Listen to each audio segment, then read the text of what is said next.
Welcome back, everyone. Today's topic is none other than free will or determinism. As I have mentioned before, I'm not here to provide answers, but rather to invite you to reflect together on this subject. If you are interested in similar topics, I would be delighted if you subscribed and joined me in the future. Let's dive in. Let me shed some light on this right away. Are free will and free action one and the same? Which one is truly free? Or at least, to what extent are we free in our will and in our actions? Think about it. You might will to walk on the moon in the next minute, but is that possible? Can you decide with sheer willpower to love someone you have hated until now, or vice versa? Or are we acting, feeling, and behaving according to a predetermined script? Clearly, there are many questions and few answers. Let's take a closer look at what genetics has to say about this.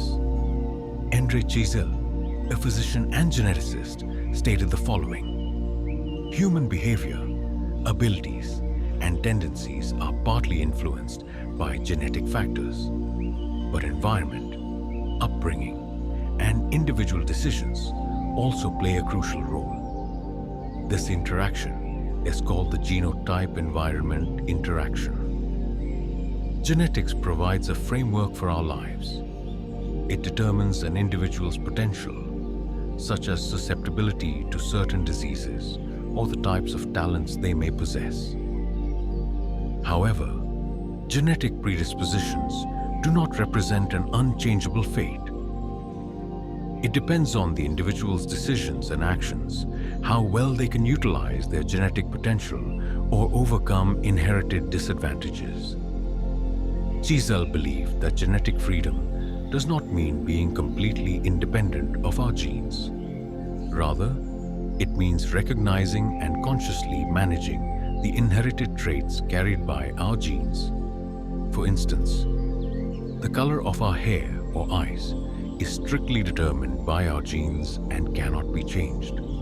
However, while our genes may define what diseases we are predisposed to, these conditions can often be prevented. Example: if a genetic predisposition to a disease is detected early in an infant and the appropriate vaccination is administered, the disease will not develop, even though the predisposition is encoded in the child's genes. From all this, it follows that our will is only partially free. While we may recognize something that could happen, our knowledge and willpower enable us to influence the outcome. Thus, genetics suggests that we possess partial free will, and we are also only partially free in our actions. Friedrich Nietzsche rejected the traditional concept of free will, but he also did not advocate for a strictly deterministic worldview. He believes that people's lives are shaped by their instincts, past experiences, and environment. However, through the will to power, they are capable of confronting these influences and actively shaping their destiny. This represents a middle ground, suggesting that freedom lies in an individual's conscious decisions and their responsibility toward themselves. Nietzsche's transcendence of the traditional notion of free will does not promote helplessness, but rather emphasizes the ideas of responsibility and self-creation. He encourages us to become the masters of our own lives, even in the face of external and internal limitations that will always exist. Example: if someone consistently reacts to certain situations with anger and aggression, this behavior can steer their life in a predetermined, destructive direction. Their relationships may fall apart. Life may become increasingly difficult, as if they are following a preordained path that only leads to ruin. However, if the person becomes aware of this pattern and learns techniques to control themselves, they can change their reactions. As a result, their life can take an entirely new direction. They have managed to override their instincts through knowledge and willpower. Let me quote Seneca, the philosopher, who said the following: Ducunt volentem fata, nolentem trahunt. This means the forces of fate guide the willing, those who consent, and drag those who resist along the path of destiny. So, in both cases, fate's will prevails. One way or another, we arrive where we are meant to be. However, those who resist will break themselves on the road leading there. Could it really be that our lives are so strongly determined? Think about it. Have you ever experienced a situation where events unfolded in such a way that you felt deep inside it couldn't have happened any other way? Share your thoughts in the comments. Has this ever happened to you? Personally, I believe that certain life situations are destined to happen to a person, and we have no control over them. It's as if fate whispers to us, not this way, but that way. We try something that just doesn't work out, and then we change direction. If we recognize this, the new path flows more smoothly. Or even if not, we feel deep inside that this is the right way. I can decide what clothes to wear, what to eat or drink. But do I really decide when and under what circumstances I meet my future wife or husband? Do we truly determine that? Or is there some kind of force leading us to meet that person who will later become important in our lives? Free will or determinism? Even from a philosophical perspective, we cannot give an exact answer to this question. Rather, we see that both are present in our lives. There are things we have control over, but there are also situations that fate throws into our path, ones we cannot avoid. Various spiritual traditions teach that we live the life brought about by our karma, that is, our past decisions, and we shape our future through the decisions we make in the present. Buddhism does not believe in a predetermined fate set by an external force. The goal is to develop inner awareness and recognize our own responsibility for how our lives unfold. The cause of suffering, dukkha, is that we cling to things and resist what is. The solution is acceptance and letting go. If we accept that certain things happen independently of us, we can free ourselves from inner suffering. Example: if something does not work out, instead of resisting and suffering, we accept that it is the result of the current situation and take the next steps to improve it.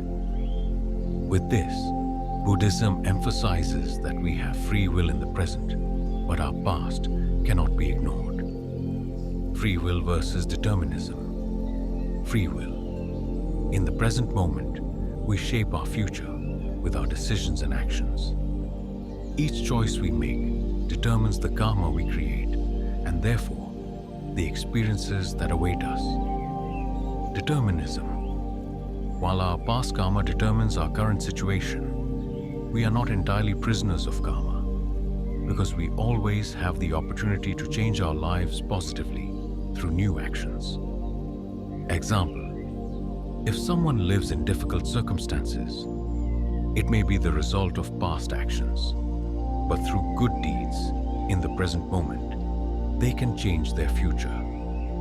As we can see, we arrive at the conclusion once again that while we have a certain kind of free will, we are still under the influence of certain forces from which we cannot escape. There is a form of freedom in our lives, but it cannot be called free will in the sense that we can freely will and achieve absolutely anything. We can influence certain things through our decisions, yet there are things we have no control over. In other words, when motivational coaches say, Anything is possible, you just have to want it. Various spiritual traditions disagree with this, and personally, I do too. Pope Peter illustrates this with a short story. A French partisan is captured by the Germans, who want to extract the location of the partisan leader's hideout. The partisan reflects and concludes that he will not be able to endure torture. Yet he does not want to betray the leader's location either. So, he decides to give them a place where he is certain no one is hiding, fully accepting that the Germans will execute him. He thinks to himself, to die by a bullet, this is something I can accept with honor. He gives them the location of a dried up well. However, unbeknownst to him, the partisan leader also knows of this place and happens to be hiding there.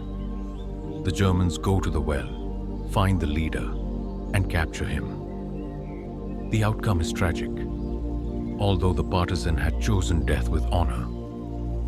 In the end, it seems as though he betrayed the leader, even though this was never his intention. The Germans, however, spare his life because they succeeded in capturing the leader. The partisan can go on living, but he must bear the weight of a consequence he could not have foreseen. The moral of Pope's story is this: we must make decisions because doing so gives a person dignity and integrity. At the same time, we must accept the consequences of our decisions, even though we cannot fully foresee them when we make our choice. As we have seen, the question of free will and determinism is complex and multifaceted. Science, philosophy, and spiritual teachings each shed light on this topic from different perspectives. Yet they share one common point. We have a certain degree of freedom, but within boundaries. With our decisions, we can shape our future, but there are certain things over which we have no control. Part of our lives is in our own hands, while another part is governed by forces we cannot escape. The key may lie in recognizing our responsibility in situations where we can choose, and accepting those things we cannot control. Let me leave you with a thought to carry forward.